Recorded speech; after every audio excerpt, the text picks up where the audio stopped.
안녕하십니까. JTBC 시사진단입니다. 지역 경제가 이 쑥대밭이 된 군산에서 이 군산형 일자리를 성사시키기 위해서 그동안 오랫동안 물밑 작업이 지속돼 왔고 드디어 타결을 보게 됐습니다. 결실을 맺게 됐는데요. 그래서 엊그제 대통령도 다녀갔지요. 이제는 군산형 일자리 계속 순항할 수 있을 것인지 이런 과제가 관심거리인데요. 오늘 어떻게 보는지 네 분의 패널 모시고 살펴보는 순서 준비했습니다. 네 분 나와주셨습니다. 고맙습니다. 네, 고맙습니다. 예. 자, 먼저 그 군산형 일자리 선언과 관련해서 JTBC 뉴스에 나왔던 내용 짧게 좀 요약했습니다. 다시 한번 좀 보시겠습니다. 무너져가는 군산 경제를 살리기 위해 노동자와 사용자, 시민과 자치단체가 손을 잡았습니다. 지역형 일자리 협약에 양대 노총이 참여한 곳은 군산이 유일합니다. 문재인 대통령도 양대 노총 지역 대표의 이름을 일일이 언급하며 감사의 뜻을 전했습니다. 노사협력의 모범도 보여주고 있습니다. 지역 양대 노총이 함께 참여하여 양보를 통한 상생의 역량을 보여준 덕분입니다. 자동차 융합기술원과 새만금 자율주행 시험장 등을 갖춘 군산은 전기차 육성에 최적지라며 정부의 지원도 약속했습니다. 지역의 신산업 육성의지, 노사민정의 대타협, 그리고 정부의 지원이 더해져 군산은 전기차 메카로 우뚝 서게 될 것입니다. 노사도 적극적인 투자와 협력으로 경제를 살리겠다고 화답했습니다. 우리 민주노총 중앙과 지역본부의 우려를 뒤로한 채 간절한 군산 경제 극복을 위해 모든 근로자가 소통하고 경영에도 참여하는 새로운 제도를 도입할 예정입니다. 미래형 전기차로 주력산업을 전환하고 상생 방안을 만든 군산의 선택이 꺼져가는 경제를 살려낼 희망의 불씨가 될지 주목됩니다. 예, 뉴스에 나왔던 내용 다시 한번 좀 보셨는데요. 내친 김에 군산형 일자리 그 얼개를 좀 간단히 소개를 좀 해드리고 가는 것이 이해를 하시는 데 도움이 될 것 같습니다. 화면을 준비했는데요. 같이 좀 보시죠. 예, 크게 두 개의 이 컨소시엄으로 구성이 되어 있습니다. 참여하는 기업들을 말씀드리는 거죠. 명신 컨소시엄이 있고 또 그 외에 에디슨 모터스 등 4개의 기업으로 구성된 컨소시엄이 있는데요. 명신은 아시는 것처럼 이제 철수한 한국GM 군산 공장을 인수한 업체입니다. 2천억 투자하게 되고요. 전기자동차 생산하게 됩니다. 또 에디슨 모터스 등 이 새만금 컨소시엄이라고 불리는데 이쪽은 1,400억 투자해서 1,000명 정도 고용하게 됩니다. 다 합치면 두 컨소시엄이 4천억 정도 투자해서 한 1,900개의 일자리 만들어낸다. 이렇게 좀 기억하시면 편할 것 같습니다. 이 군산형 일자리와 관련해서 계속 자주 언급될 수도 있고 중요한 역할을 하게 될 단체, 기구가 하나 있는데요. 잠깐 보실까요? 예, 전기차 클러스터 상생협의회라는 겁니다. 여기에 참여 기업의 노사, 또 노동자 단체, 사용자 단체 등이 참여하게 되고요. 시민사회단체, 지자체, 전문가들이 참여해서 구성을 하게 됩니다. 그 산하에 갈등조정위원회라든지 임금관리위원회 같은 것이 두어져서 운영을 하게 됩니다. 상생협약에 여러 가지 내용이 많이 있습니다만 첫 번째 이야기할 주제와 관련해서 노사관계를 먼저 좀 살펴볼 텐데 그 내용을 좀 잠깐 요약을 했습니다. 여러 가지 내용 많이 있습니다만 저희가 좀 중요하다고 생각하는 내용을 좀 간추려 봤는데 임금의 경우에 조금 전에 말씀드렸던 상생협의회 산하의 임금관리위원회에서 적정한 임금을 가이드라인을 제시를 하면 공동교섭을 진행하게 되고 다시 사업장별로 교섭하는 이런 식으로 하게 되어 있습니다. 전북 지역 제조업 평균 수준의 임금을 제가 수준자를 좀 빼먹었는데요. 임금을 지향하는 것으로 이렇게 목표를 삼았습니다. 적정한 근로를 위해서 근로시간 저축 계좌제를 도입하기로 했고요. 또 노사 간의 갈등이 불거질 경우에 중재위원회에서 조정안을 내놓으면 이를 5년 동안 수용하는 방식을 선택을 했습니다. 자, 먼저 말씀드린 대로 이 노사관계에 관한 대목부터 내용부터 좀 살펴보겠습니다. 적정 임금과 관련해서 임금을 어떻게 정할 것이냐 그 절차도 명시돼 있고 그 수준도 전라북도 제조업 임금 평균 임금 수준 정도의 임금을 좀 지향하자라는 것으로 되어 있습니다. 어떻습니까? 그 권태용 총장님께 먼저 좀 여쭤보고 싶은데 노사관계 부분에서 적절한 그 합의 협약 내용이었다 이렇게 보십니까? 아니면 조금 나중에 문제가 될 소지도 있다 이렇게 보시는 모습도 있으십니까? 어떠십니까? 지금까지의 그 산업 생태계나 그 노사관계로 비춰본다면 과연 이게 실현 가능할지라는 이런 질문이 충분히 형성될만 합니다. 예. 사실 뭐 대기업 중심으로 그동안 뭐 여러 갑질 문화 또 뭐 단가 후려치기 등 일방적인 어떤 이런 산업 생태계와 이 노사 간의 어떤 신뢰가 사실 거의 없지 않습니까? 예. 이 속에서 결국 싸워서 힘으로 쟁취해야 된다. 이런 힘과 힘의 어떤 대결 말고는 뭔가 같이 약속을 해서 공동의 목표를 향해 간다. 이런 문화 자체가 형성이 안 돼 있었기 때문에 이번에 군산 일자리 상생 협약의 내용을 보면 사실 어느 한 주체라도 이걸 제대로 지킬 의지가 없으면 이게 꾸준히 지속이 어려운 이런 거예요. 근데 협약의 내용을 자세히 보니까 우리 이제 군산대 김현철 교수님이 참 애를 많이 써주신 것 같은데 어떻게 보면 새로운 어떤 산업 생태계, 새로운 어떤 여러 가지 상생적 문화 이런 것들을 만들어가기 위한 내용들이 상당히 촘촘하게 협약에 들어가 있는 걸 좀 봤습니다. 그래서 이후에 이게 이제 기존에 비추어서 되겠느냐 이렇게 본다면 쉽지 않아 보이는데. 근데 우리 군산 경제나 전북 경제가 워낙 절박하기 때문에 함께 살기 위해서 뭔가 우리가 같이 이렇게 노력해야 되는 거 아니냐. 이제 이런 관점에서 알겠습니다. 이번에 약속을 좀 봐야 되지 않겠나. 제가 좀 다시 좀 재차 질문을 드려야 될 것 같은데 지금 조금 걱정이 되는 게 저희가 시간이 이렇게 많지 않아서 지금 식으로 말씀하시면 시간이 많이 쫓기게 될 거거든요. 압축해서 말씀해 주시기를 부탁드리고 실현 가능성에 좀 의문이 생기는 부분이 있다라는 말씀을 해주셨는데 노사관계의 범위를 좁혀서 그런 부분이 있다면 구체적으로 어떤 부분입니까? 예를 들면 현재 이 협약은 일종의 협의고 합의인데 노동법은 오히려 특별법으로 이런 합의에 앞서 있습니다. 근데 노동법은 최소 기준인데 적어도 이런 협약이나 이런 것들을 그 노사 내지는 이 협약의 당사자들이 제대로 지켜가지 않을 때 사실은 노동법의 규정과 충돌할 때는 노동법 규정을 적용할 수밖에 없는 거예요. 이를테면 5년간 갈등 조정 제도를 선정을 했지만 기본적으로 단체 협약의 유효 기간이 최대 기간이 2년이에요. 그럼 예를 들어서 향후에 이거 안 되겠다. 우리 예를 들어서 이거 도저히 수용 못 하겠다 하고 이게 만약에 이렇게 붙게 되면 이제 협약이 아니라 노동법이 적용이 되는 겁니다. 거기다 이제 임금 협상할 때도 마찬가지로 확실하게 주체가 서로 노동자, 사용자 단체가 서로 조응할 수 있어야 서로 이 협의가 가능하거든요. 이런 단체 형성하는 문제, 그리고 그 내에 어떤 여러 가지 신뢰에서 노동법은 최저 기준이기 때문에 이 노사 간에 사실 그 이상의 합의를 해내면 아주 가장 훌륭한 거고 만약 합의를 못해서 갈등 상황으로 되면 이제 노동법의 적용을 받게 되는 겁니다. 그러면 오히려 협약이 사실은 노동법의 제약 속에서 이제 제 기능을 하기가 어려워집니다. 광주형 일자리를 사실은 타결할 때도 이 부분이 상당히 좀 쟁점이었던 것으로 제가 기억을 하고 있는데요.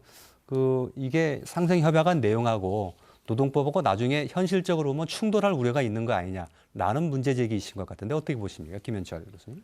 저희가 이미 몇 차례 법률 검토를 거쳐가지고 그런 문제점이 있다는 건 알고 있습니다. 저희가 지금 기대하는 거는 상생협의회가 특정한 사람들만 모인 게 아니고 참여기업의 노사가 다 같이 모이는 자리거든요. 결국 함께 모여서 얼굴을 맞대고 이야기를 나누는 시간이 길어지면 결국 서로 신뢰를 만들어갈 수 있을 거고 바로 그런 신뢰를 만들기 위해서는 기업이 투명해져야 되는데 사실은 기업 측에서 그런 투명성을 보장하기 위한 여러 가지 양보안을 또 내놨습니다. 그래서 이런 것들이 함께 어우러지면 법률적으로는 해결 안 되는 문제를 조직적으로는 해결할 수 있을 거다. 이런 기대를 가지고 있습니다. 대외적으로 서로 약속한 바도 있기 때문에 그것을 스스로 허물을 트기는 상당히 어려울 것이다라는 말씀이셨고요. 그러나 갈등이 예를 들면 최고조에 달한다면 뭐 그런 상황도 가정을 안 해볼 수는 없거든요. 이럴 때 과연 이런 약속이 지켜질까에 대한 오류도 있는 건데 박호석 부사장님 어떻게 보십니까? 사용자 입장에서. 저희 명신도 갈등도 있었고요. 임금 동결에 의해서 쟁의도 발생한 적도 있었습니다만 그 이후로 지금까지 서로 상생하는 노사관계를 유지해 왔습니다. 가장 기본은 회사가 경영 혁신과 이익 창출을 위해서 노력하고요. 그것을 투명하게 공개하고 노동의 보상을 이익을 구현함으로써 받는 것이 가장 중요한 목표이고요. 그걸 위해서는 투명한 경영을 서로 오픈해야 되는 상황입니다.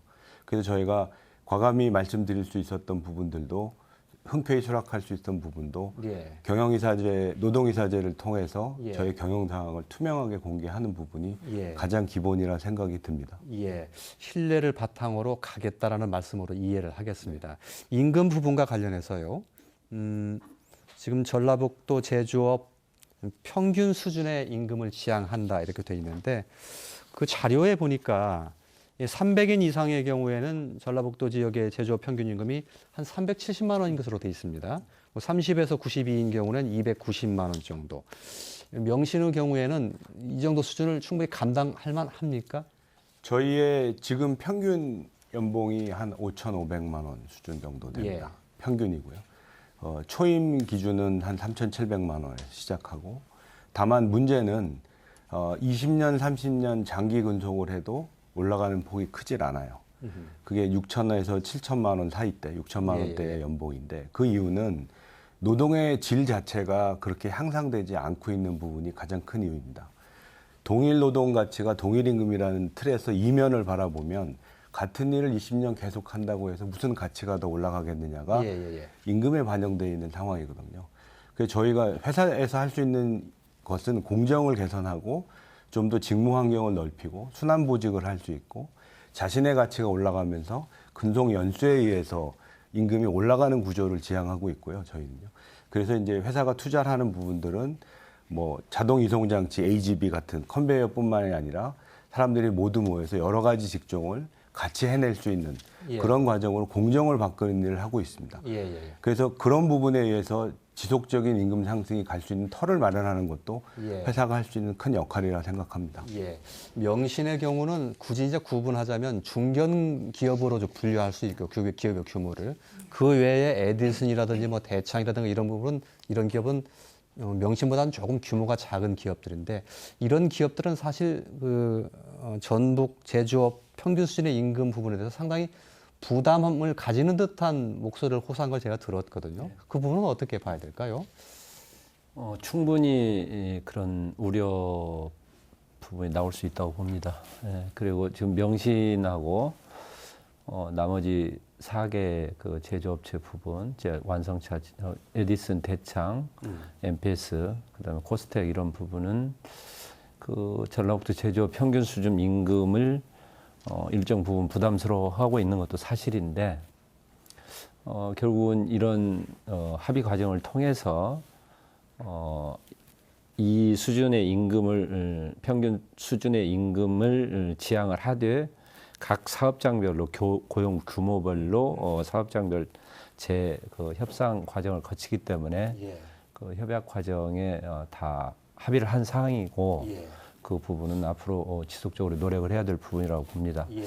다만 아까 총장님께서 말씀하신 전체적인 이 군산형 일자리의 전체적인 실행 가능성 부분에 대한 우려에 대해서 잠깐 한 말씀을 드린다면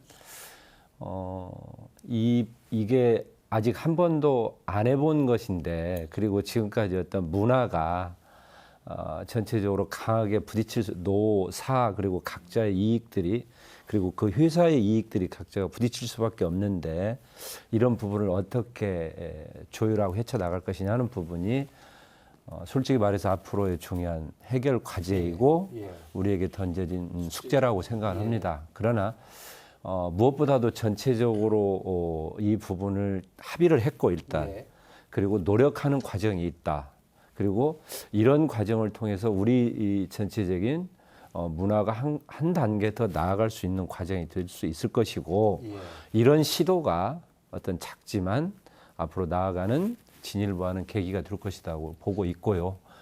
그 부분을 세부적으로 구체화하기 위해서 별도로 용역을 할 계획입니다. 지금 이 부분을 어떻게 구체화시킬 것이냐, 지금 막연하게 돼 있는 부분이라고 보여지는 부분들에 대해서 구체화시켜 나갈 계획입니다. 알겠습니다. 조금 전에 그 소개됐던 뉴스 장면에서도 그 민주노총의 군산지역위원장이 짧은 말씀을 하는 것을 소개를 하면서 이런 대목이 있어요. 지역본부의 우려를 뒤로 한 채 이런 합의를 이루었다. 그러니까 이걸 뒤바꿔 말하면 지역본부에서는 상당히 좀 마뜩지 않게 생각지 않고 있다. 이런 뜻인데 이건 상당히 굉장히 여러 가지 우려라든가 걱정을 민노총 차원에서도 하고 있는 부분이 있다. 이렇게 들리거든요. 어떻게 해석해야 될까요? 군산 시지부는 합의를 한 거고요. 근데 전북본부가 우려를 한다는 뜻입니다. 민주노총이 우려하는 거는 일단 좀 그분들의 우려를 이해를 하면서도 동시에 좀 더 대화를 많이 해서 서로 이해의 폭을 넓혔으면 좋겠다라는 기대를 가지고 있고요.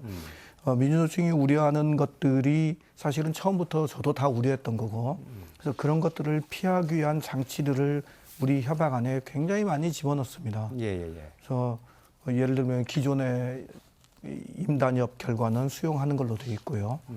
뭐 기타 등등 여러 가지 그 안전장치를 이미 만들어놨는데 그 내용을 자꾸 보지 않으시고 본인들의 우려만 계속 주장을 하시면 대화가 불가능하다는 생각이 듭니다.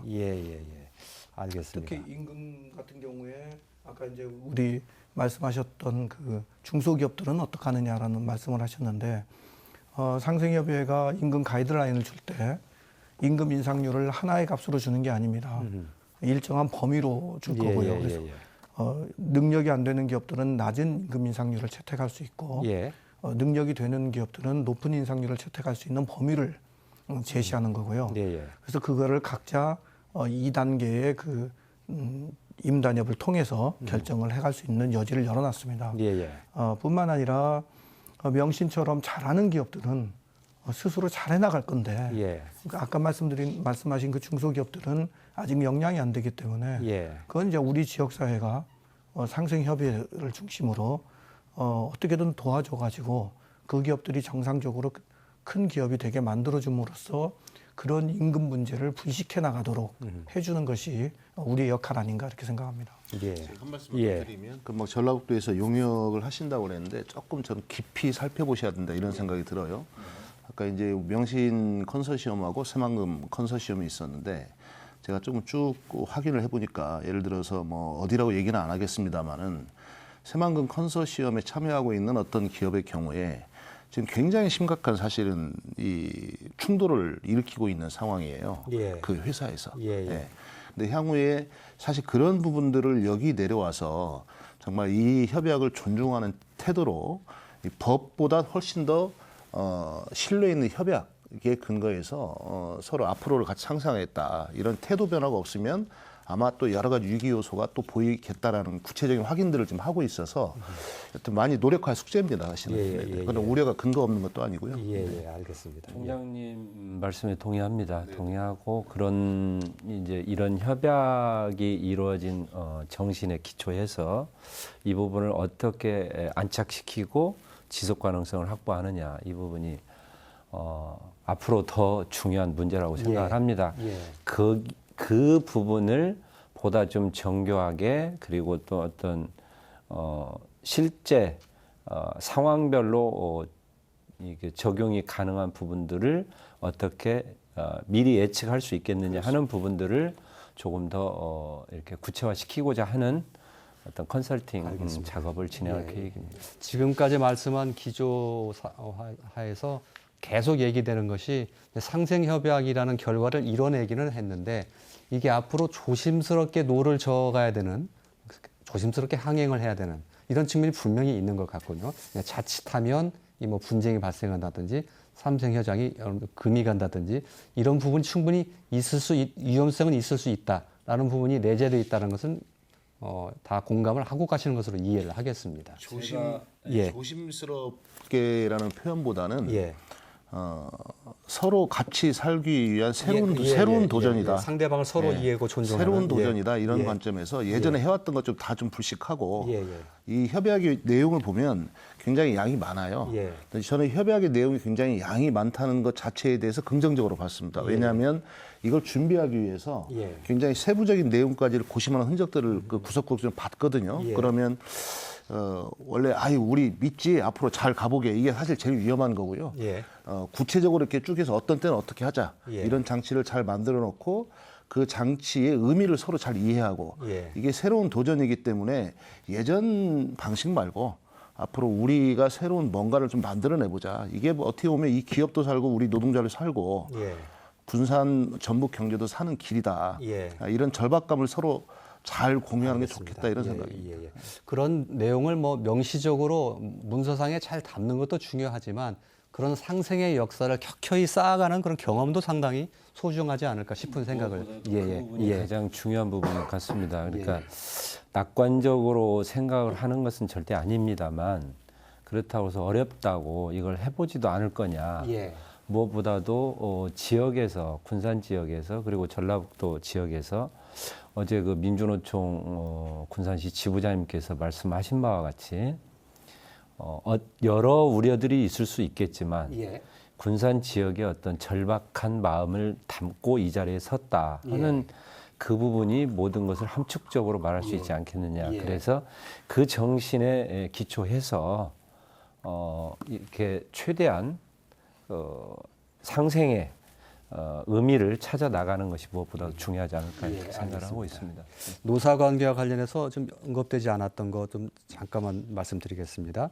그 조금 전에 소개했던 CG상에 근로시간 저축 계좌제는 그 안에 써 있었고요. 하나 말씀 안 드린 게 있는데 우리 사주제 그리고 노동이사제도 사실 도입하는 것으로 상생협약안에 명시가 되어 있습니다. 이건 사실 사측 입장에서는 뭐 경영에 참여하는 것이기 때문에 상당히 조금 곤란할 수도 있는 측면도 있을 수 있는데 과감히 받아들인 것은 뭐 어떻게 해석해야 될까요?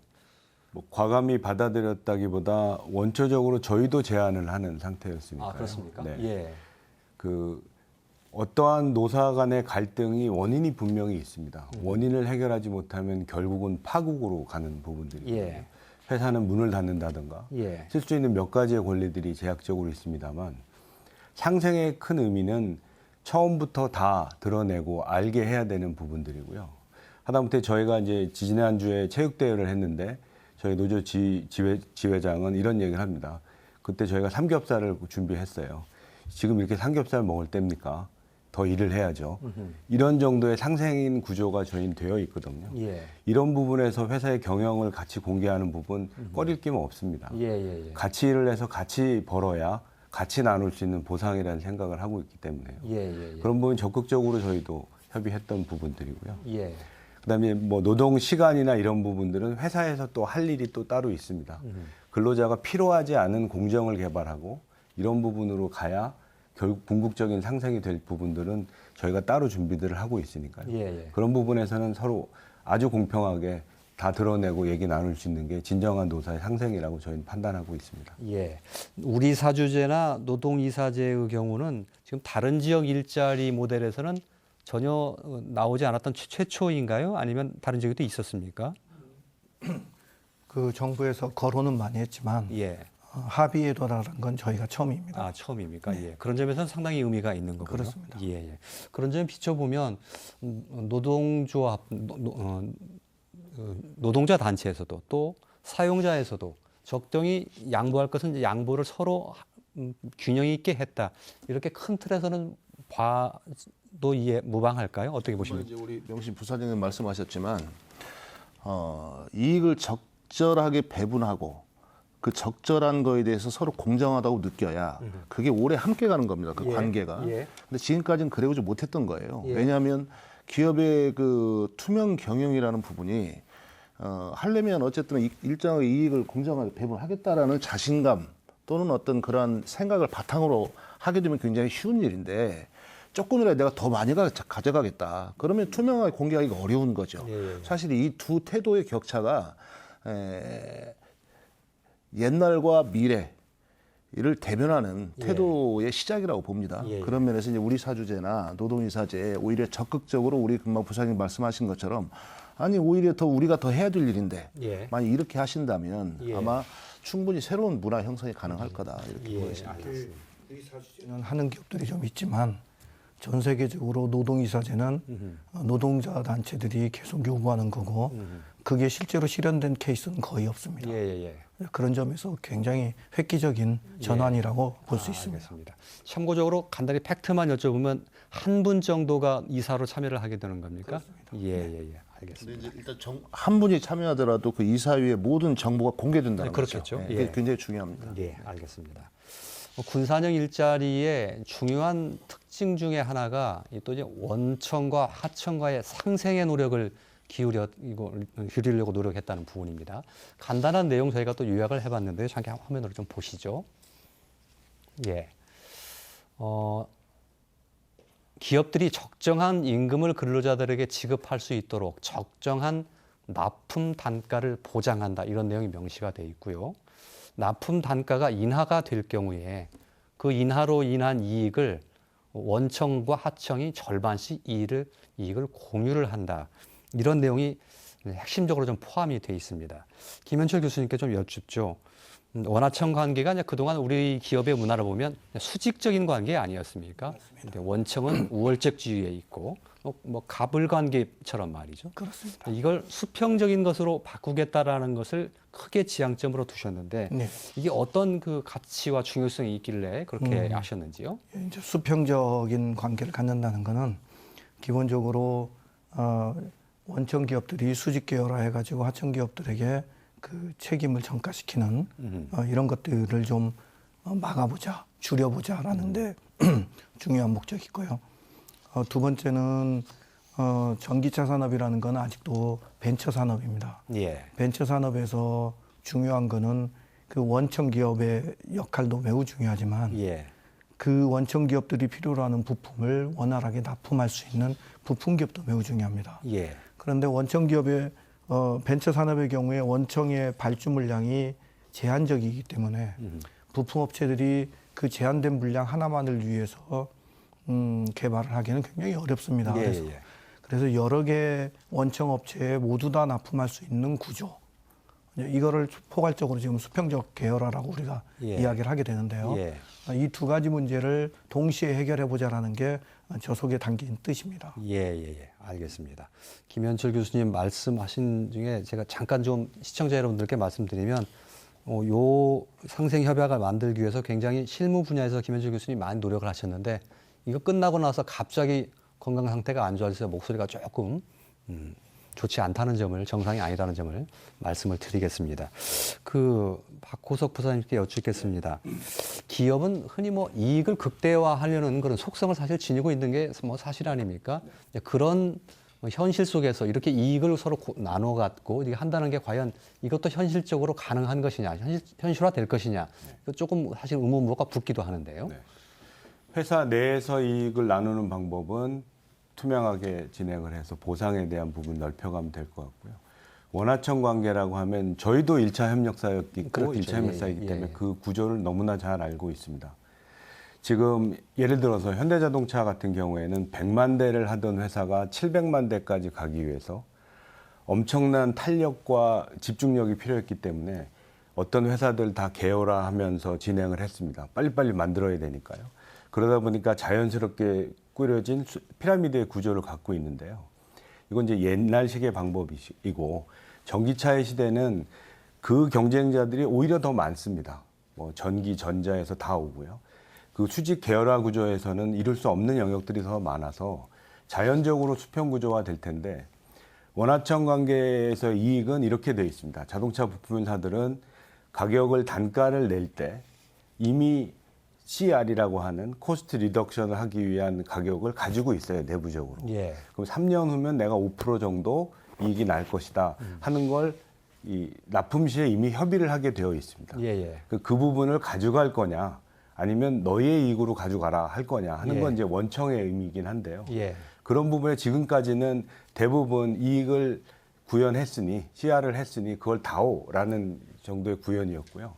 이익을 더 많이 내기 위해서는 더 많은 원가 절감을 진행하면 됩니다. 예. 그것을 원청을 줬던 회사가 그것도 가져와 하지 않는 구도라면 이 부분은 처음부터 가격과 이익이 구조화되어 있는 틀로 진행할 수 있으리라고 판단이 되는 상황들이고요. 예, 알겠습니다. 예. 그렇게 그 원청업체의 뭐 선의를 믿는 것도 중요하지만 원청업체와 하청업체가 서로 힘의 균형을 좀 가지는 것도 굉장히 중요할 텐데 그동안 보면은 부품업체는 원청업체 한 곳에만 납품을 해야 되고 그게 끊어지게 되면 이게 사실은 기업이 존속이 어려운 거니까 사실은 뭐 갑질을 당할 수밖에 없는 그런 구조였는데 예. 그걸 좀 타파해야 되지 않을까 싶은 생각이 드는데요. 그러니까 이제 기본적으로 이제 우리가 급속 성장하는 시기에 수직적 계열화가 굉장히 중요한 역할을 한 건 맞습니다.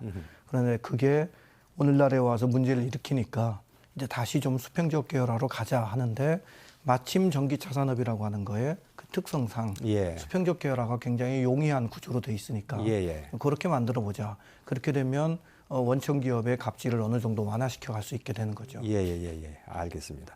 공동 근로복지 기금도 지금 조성한다 이것도 돼 있는데 이건 어떤 의미입니까? 여기 이 기업의 이 클러스터 상생 협의에 참여하는 노동자분들의 복지 증진을 위해서 이 부분을 어떻게 할 것이냐 이제 여러 복지 정책이 있지만은 이 전체 노동자분들을 위해서 공동으로 복지 기금을 조성해서 이 부분을 좀 활용할 수 있도록 하자 하는 일종의 뭐 공제 형식의 기금 조성이라고 보시면 되겠습니다. 예. 그러니까 그러면 정부와 자치단체에서 일정 부분을 출연을 하고 여기에 참여하는 기업들이 지분별로 그 기금에 해당되는 부분을 같이 출자를 해서 이거는 공동으로 기금을 운영을 하자, 공제 기금을 운영을 하자 이런 취지라고 이해하시면 되겠습니다. 그건 주로 근로자들의 복지를 위해서 이제 쓰이게 되는 건가요? 네, 그렇습니다. 조금 상대적으로 형편이 어려운 뭐 영세기업이라든가 중소기업 근로자들에게 혜택이 좀 돌아가게 되는 그런 구실을 좀 하게 그쪽에 쓰게 됩니다. 아무런 부분에 조금 더 이 효용성이 더 높지 않을까 이렇게 생각이 됩니다. 그렇다. 구체적으로 진행되고 있는 거는 하청업체 노동자들에게 복지 포인트를 줘가지고 고용부에 운영하는 복지몰에서 일정한 포인트어치에 물건을 구매할 수 있는 권한을 주는 거죠.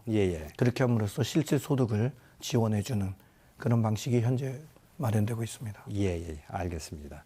원화채 상생 방안과 관련해서 좀 이 얘기는 다음 얘기 좀 넘어가려고 하는데 혹시 좀 더 부족한 얘기 있습니까? 조금 전에 이제 힘의 균형이라는 말씀을 하셨는데요. 사실 힘의 균형을 적절히 서로 마련해 주는 일이 이 협약을 지속 가능하게 만드는 일 중에 하나다 이런 생각이 들었습니다. 그래서 이 협약 안에 보면 부품업체들의 협의체 구성을 적극 장려한다.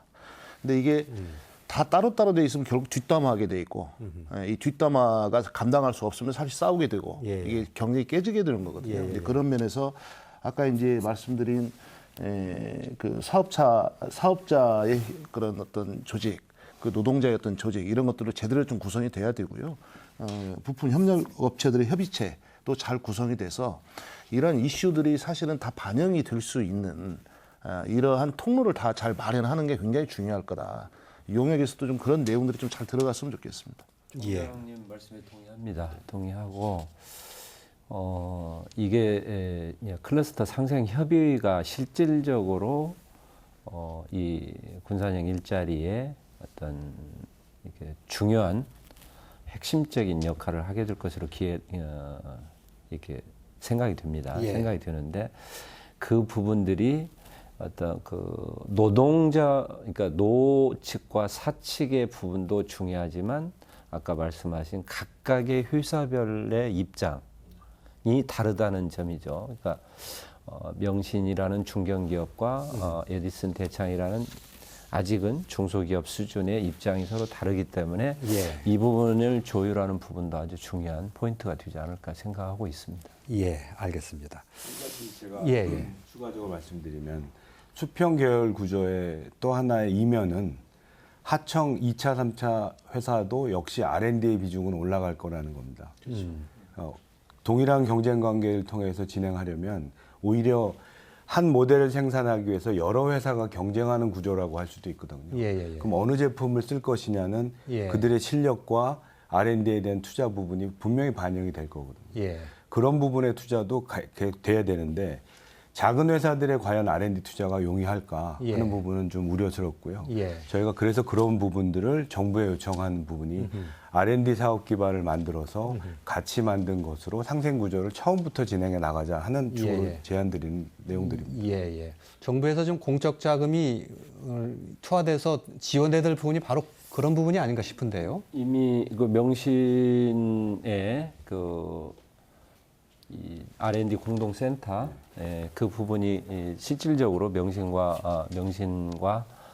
주도하에 지금 이 작업이 진행 중인 사업이 진행 중인 지금 저희는 정문을 한 2 건물 뒤로 밀고요. 앞에 건물들을 R&D 오픈센터로 구현해서 부품사들과 공동실험, 공동연구해서 양산까지 갈 수 있는 모델을 구현하고 있습니다.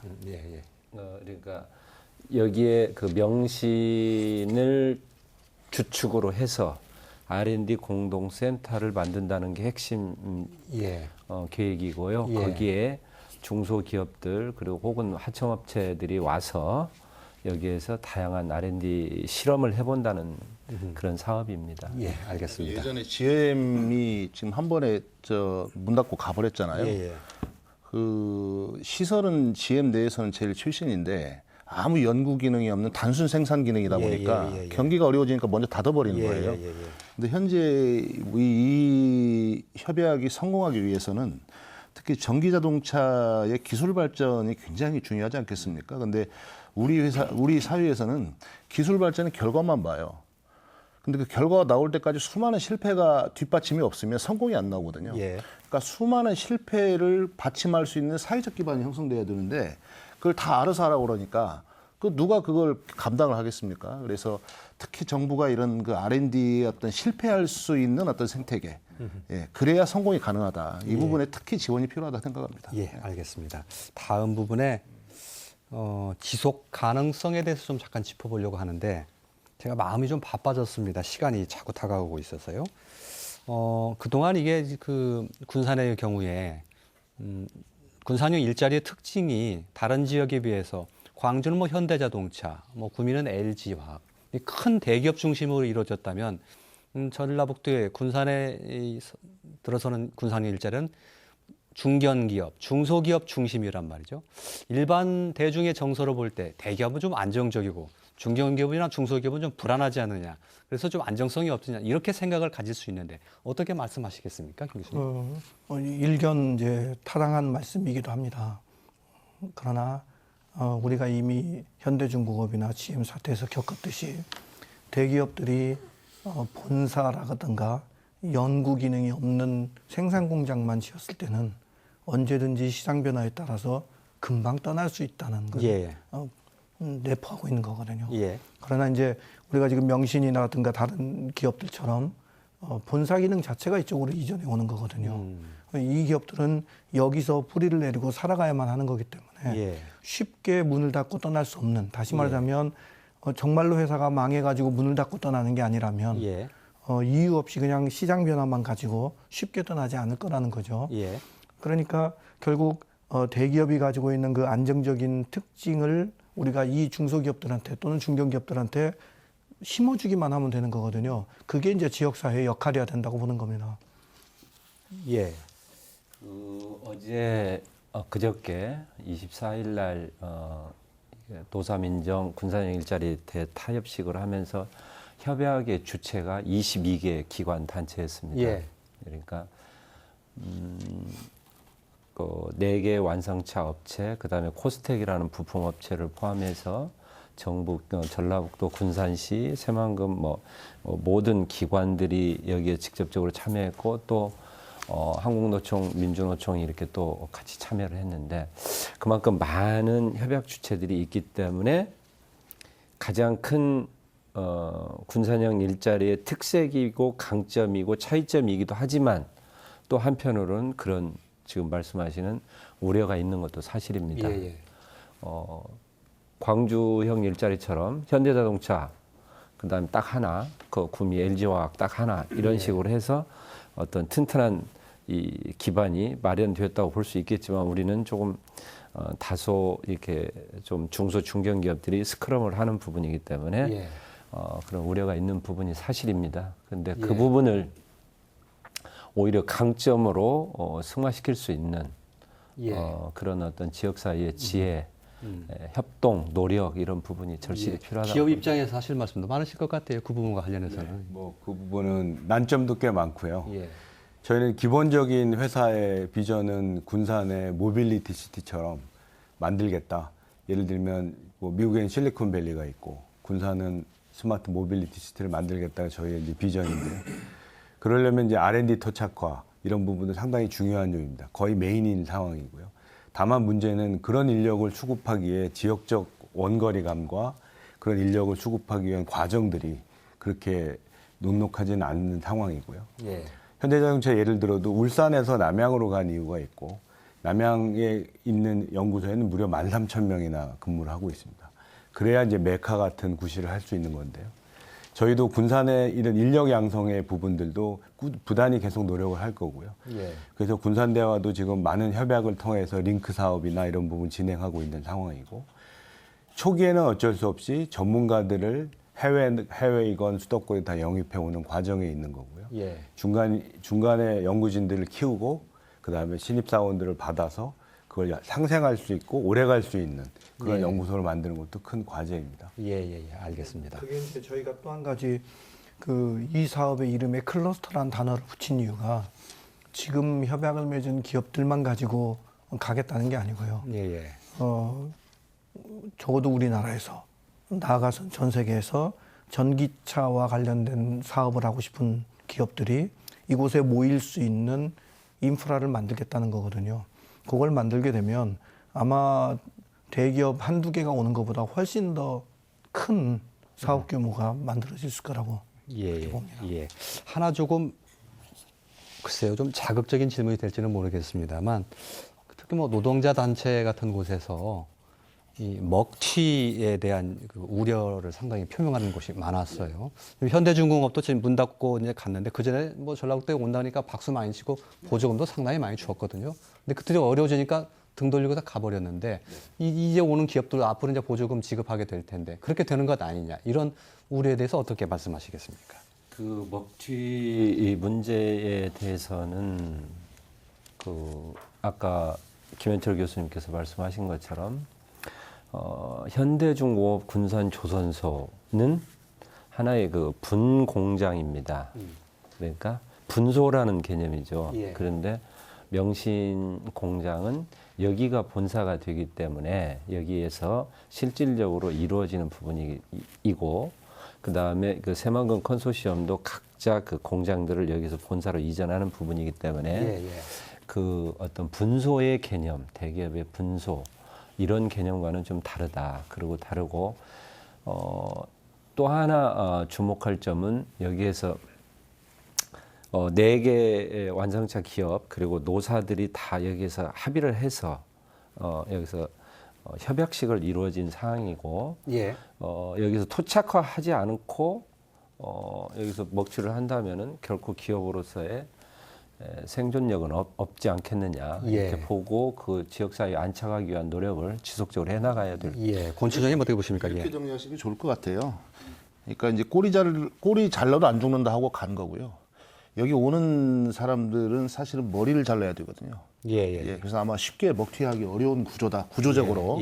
근데 일단 구조적으로는 그래서 오히려 대기업의 말단 하청 생산 기지만 왔을 때에 비하면 먹튀 가능성은 오히려 더 적다 이렇게 보여지는데 먹튀가 문제가 아니라 살아야 되는 거거든요. 여기서. 생존하는 어떻게 생존시킬 거냐. 오히려 이런 관점에 새로운 어떤 산업 생태계를 만든다.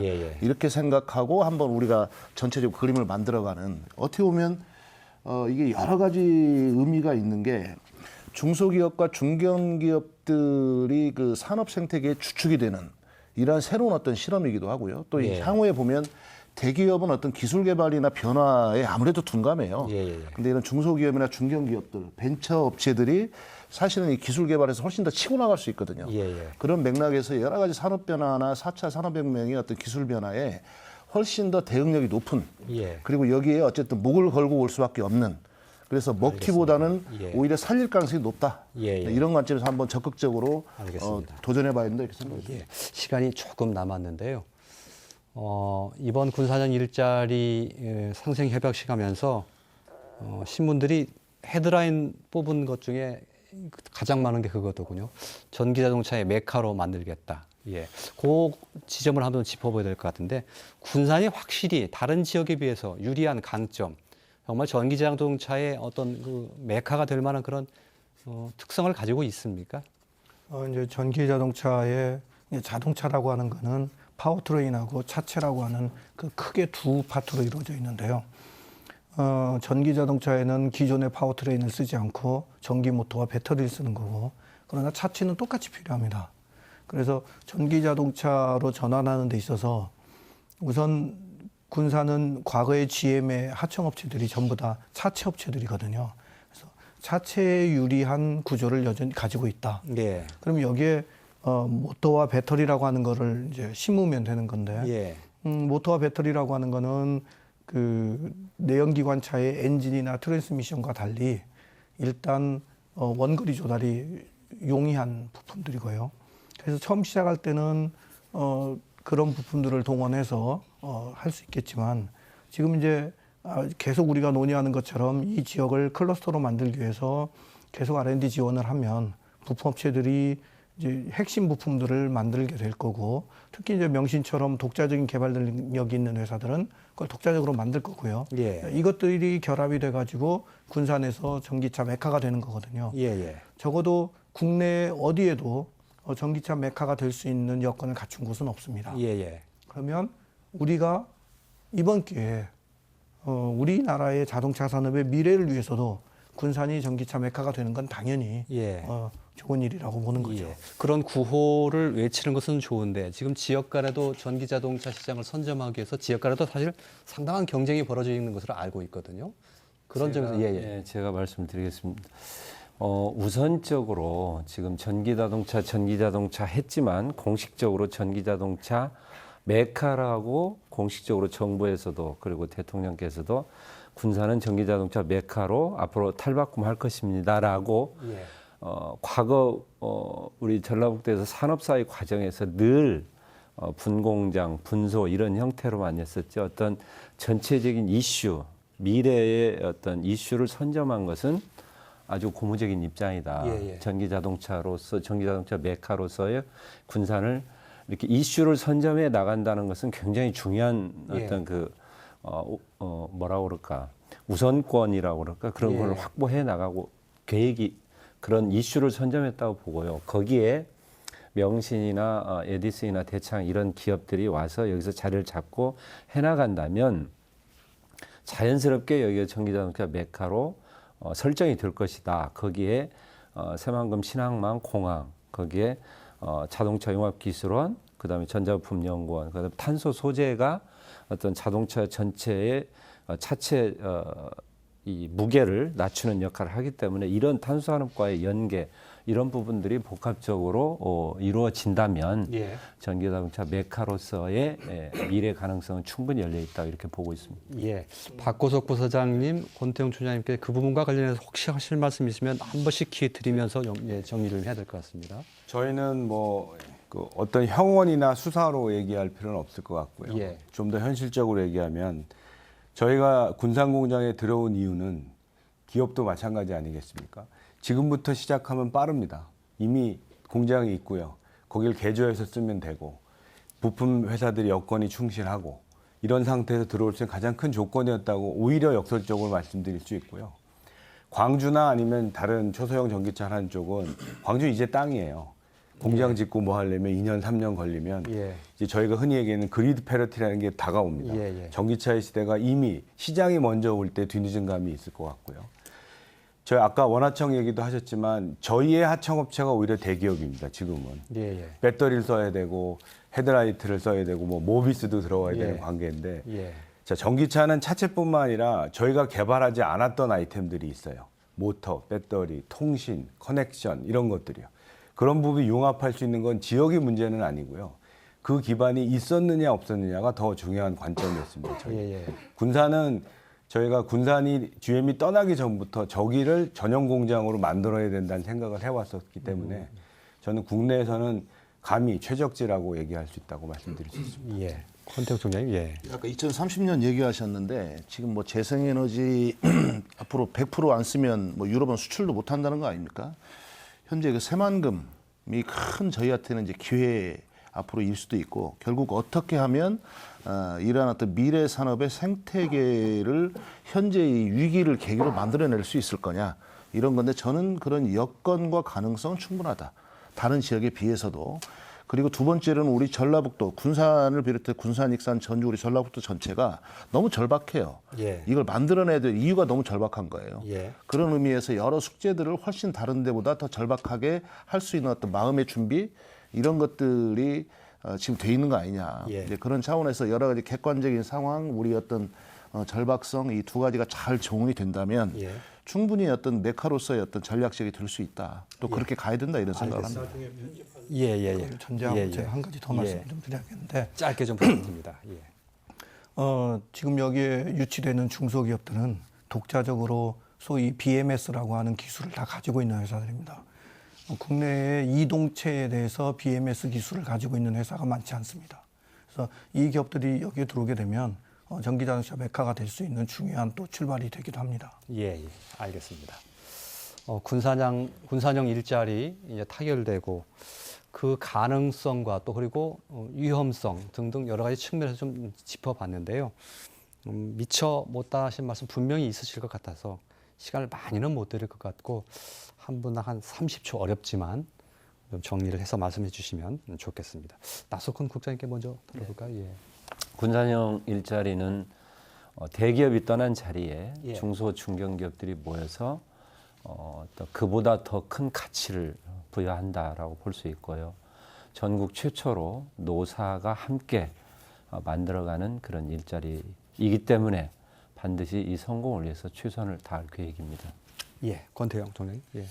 예, 국가적으로 경제 위기고요. 전북은 그보다 몇 배의 고통을 받고 있습니다. 군산은 더 심하고요. 이제 그 상황에서 어떻게 보면 새로운 기회를 반드시 살려내야 될 사실 숙명적인 상황에 처해 있다.